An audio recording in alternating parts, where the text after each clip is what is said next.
बोलिए गायत्री माता की।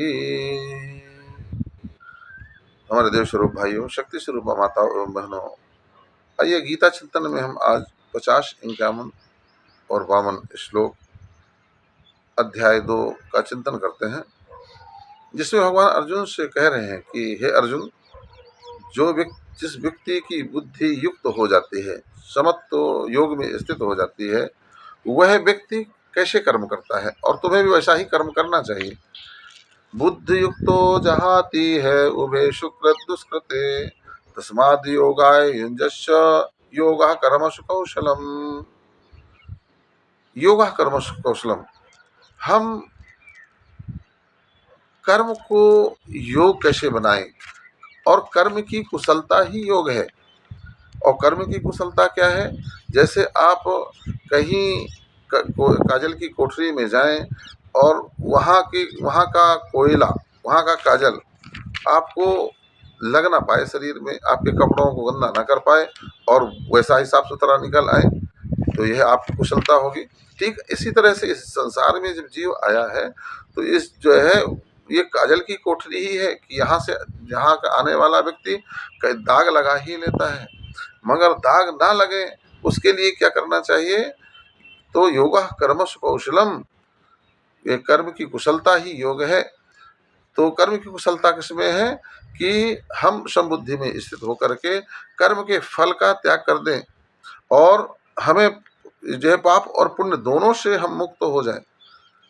पाप और पुण्य की भी कामना ना हो, क्योंकि पाप और पुण्य दोनों ही अगर हमारे जीवन में होंगे तो दोनों ही हमें बांधने वाले होते हैं। पुण्य जो होता है वह भी हमें संसार में आने के लिए बाध्य करता है, और पाप भी हमें संसार में आने के लिए बाध्य करता है, क्योंकि पाप का फल है दुख और पुण्य का फल है सुख।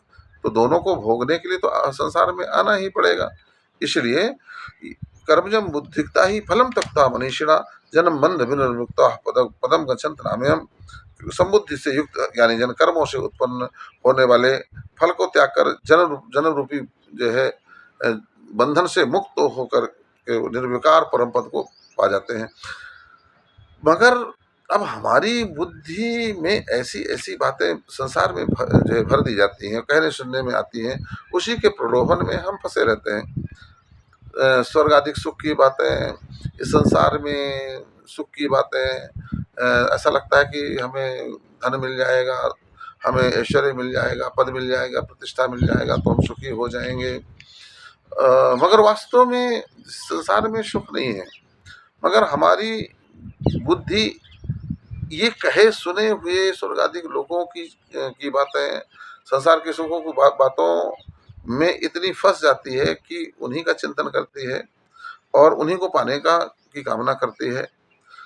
तो जब तक इस मोह रूपी दलदल से हमारी बुद्धि निकलेगी नहीं, तब तक जो है हम इससे मुक्त नहीं हो सकते और इसी में फंसे रहेंगे। इसलिए भगवान ने कहा है कि यदा ते मोह कलिलम बुद्धिर्व्यतीत रश्यसि तदा गंतास्य निर्वेदम श्रोतव्य श्रुतस्य च।